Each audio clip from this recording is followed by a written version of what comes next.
Hi guys, तो आज के इस वीडियो के अंदर हम लोग एक्सप्लेन करने वाले हैं अ कपल ऑफ कुकूज़ के एपिसोड नंबर 3 को।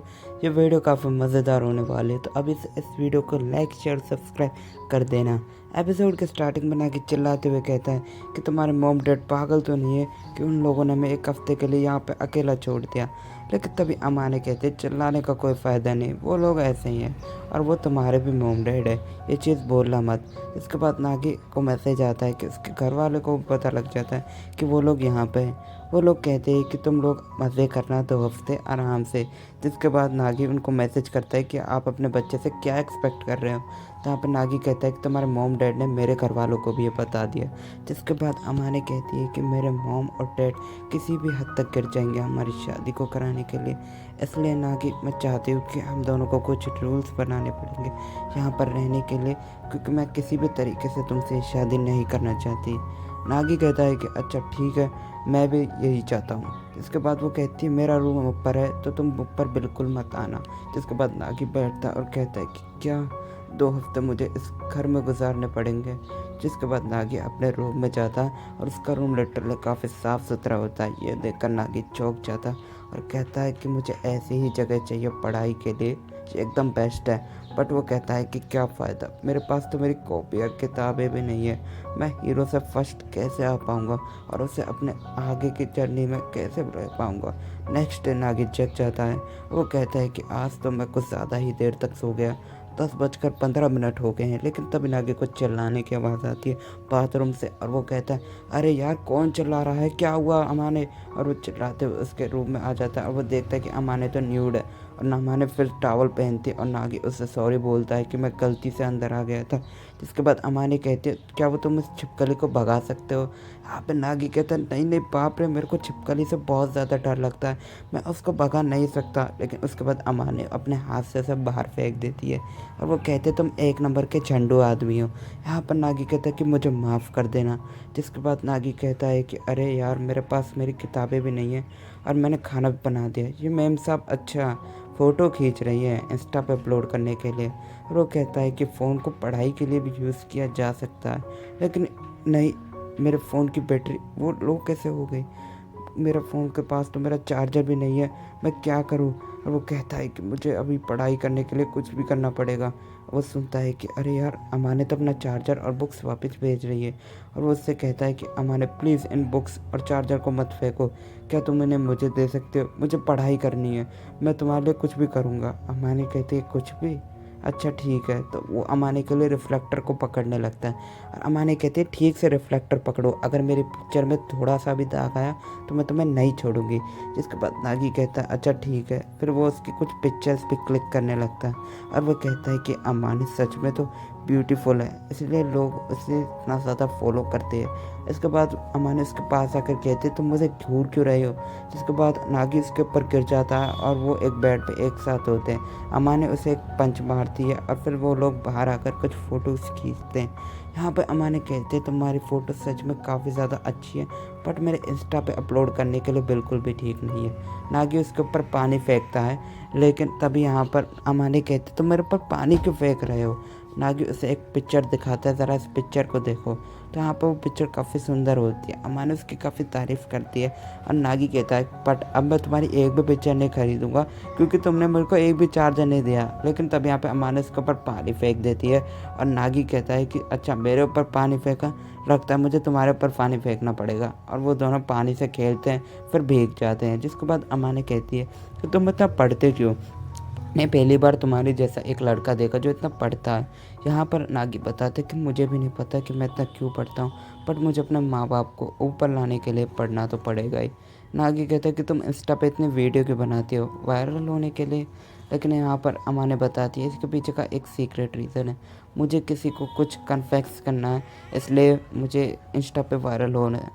इसके बाद यहाँ पे नागी उसके लिए खाना बनाता है, जिसे खाकर अमाने काफ़ी खुश हो जाती है और नागी बताते कि ये सब मैंने अपने मॉम से सीखा है। अमाने कहती है कि तुम्हारा सामान कब से तुम्हारे रूम के बाहर पड़ा है, तुमने वो लिया क्यों नहीं। ये सुनकर नागी बिल्कुल ही चौंक जाता है और नेक्स्ट डे नागी जब स्कूल जा रहा होता है तो वो एक देखता है कि अमाने तो काफ़ी सुंदर ड्रेस पहनकर नीचे आती है।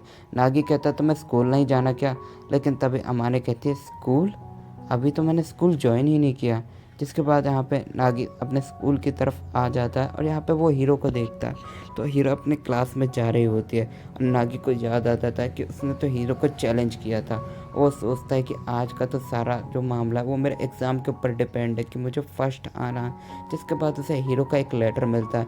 ये देखने के बाद नागी के दिल की धड़कन तेज़ हो जाती है और वो उस लेटर को पढ़ता है तो उसकी हैंडराइटिंग देखकर समझ जाता है कि किसी ने उसके साथ मजाक किया था।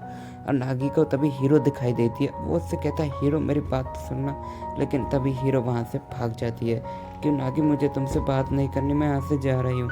यहाँ पे जो नागी है वो अपनी क्लास में बैठा होता है, लेकिन अब उसके बाद लंच ब्रेक में वो खाना खा रहा होता है। नागी के दोस्त आकर कहते हैं कि बॉस इस बार सट्टा पेंसिल का हमने आपके ऊपर लगाया है तो आपको फर्स्ट आना ही होगा।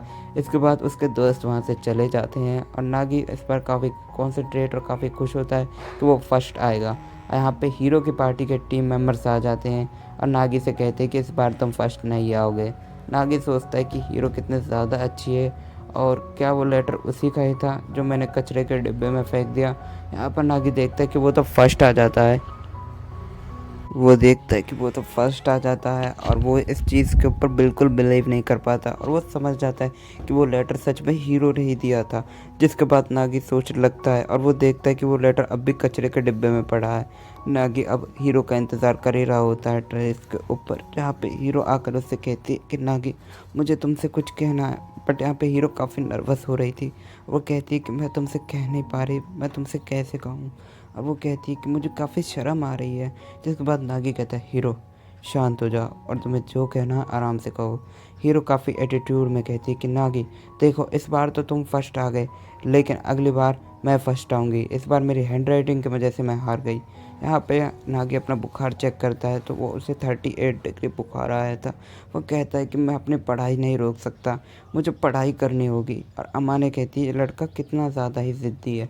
जिसके बाद यहाँ पे नागी अपनी पढ़ाई कर रहा होता है और वो देखता है कि उससे लिखा भी नहीं जा रहा। लेकिन तभी वो देखता है उसके दरवाजे के ऊपर अमाने एक सेक्सी डॉक्टर की ड्रेस पहनकर आ जाती है। और तभी नागी कहता है कि मेरा ध्यान मत भटकाओ, मुझे पढ़ना है। जिसके बाद अमाने कहती है कि ज़रा 1 मिनट गेट खोलो तो सही। वहाँ पे नागी कहता है कि मुझे हमेशा परेशान क्यों करती है। जिसके बाद अमाने कहती है अपनी पढ़ाई खुद करो, मैं तो तुम्हारी मदद कर रही थी। जिसके बाद यहाँ पे नागी कहता है उसके जाने के बाद मुझे थोड़ा तो शांति मिला, पता नहीं मैं हीरो से कैसे जीत पाऊँगा। यह कहते नागी का सिर चकराने लगता है और उसकी आँख अमाने के कमरे में खुलती है। अमाने कहती है कि आखिरकार तुम उठ गए, पता नहीं तुम इतना क्यों पढ़ते हो। जिसके बाद नागी कहता है कि मैं तो अपने कमरे में बेहोश था, मैं यहाँ कैसे आ गए। जिसके बाद हीरो कहती है मैं तुम्हारे कमरे से उठाकर यहाँ लेकर आई थी, मैं सोच रही थी कि तुम्हें तुम्हारे बेड पर लेटा दूँ, बट वो कुछ ज़्यादा ही अच्छा था। जिसके बाद नागी उसके लिए माफ़ी मांगता है और हीरो कहते तुम इतना पढ़ा मत करो, क्योंकि अगर तुम इतना पढ़ोगे तो तुम क्लास में कभी भी फर्स्ट नहीं आ पाओगे। ऐसा मैं इसलिए कह रही हूँ क्योंकि जब तुम सो रहे थे या बेहोश थे तब मैं तुम्हें खींच के लेके जा रहे थे तो तब भी पढ़ने की बात कर रहे थे। तुम सच में बहुत ज़्यादा अमेजिंग हो। यहाँ पे ये चीज़ सुनकर नागी को याद आता है कि उसके घर वाले कभी उसको अमेजिंग नहीं कहते थे, इवन उसके स्कूल वाले भी उसे पढ़ाकू ही कहते थे। ये कॉम्प्लीमेंट सुनकर नागी खुश हो जाता है और अमाने भी काफ़ी खुश होती है। अब यहाँ पे नागी अपने स्कूल के लिए रेडी हो जाता है। इसके बाद अमाने भी जग जाती है। अमाने के जगने के बाद नागी अपने स्कूल के लिए निकल जाता है। अमाने देखती है कि नागी तो स्कूल के लिए पहले ही निकल चुका है और यहाँ पे हमें एक अलग घर को दिखाया जाता है जो एक पुराने स्टाइल का था। ये यहाँ पे हीरो का घर होता है। हीरो अपने स्कूल के लिए तैयार हो चुकी थी। यहाँ पे हीरो अपने मॉम से कहती कि मॉम मुझे किसी को हराना है। तभी गाइस यहीं पे एपिसोड ख़त्म हो जाता है। अब हमें अगले एपिसोड के अंदर पता चलेगा नागी हीरो को हरा पाएगा या फिर नहीं। आई होप गाइस ये वीडियो पसंद आई होगी। वीडियो पसंद आए तो लाइक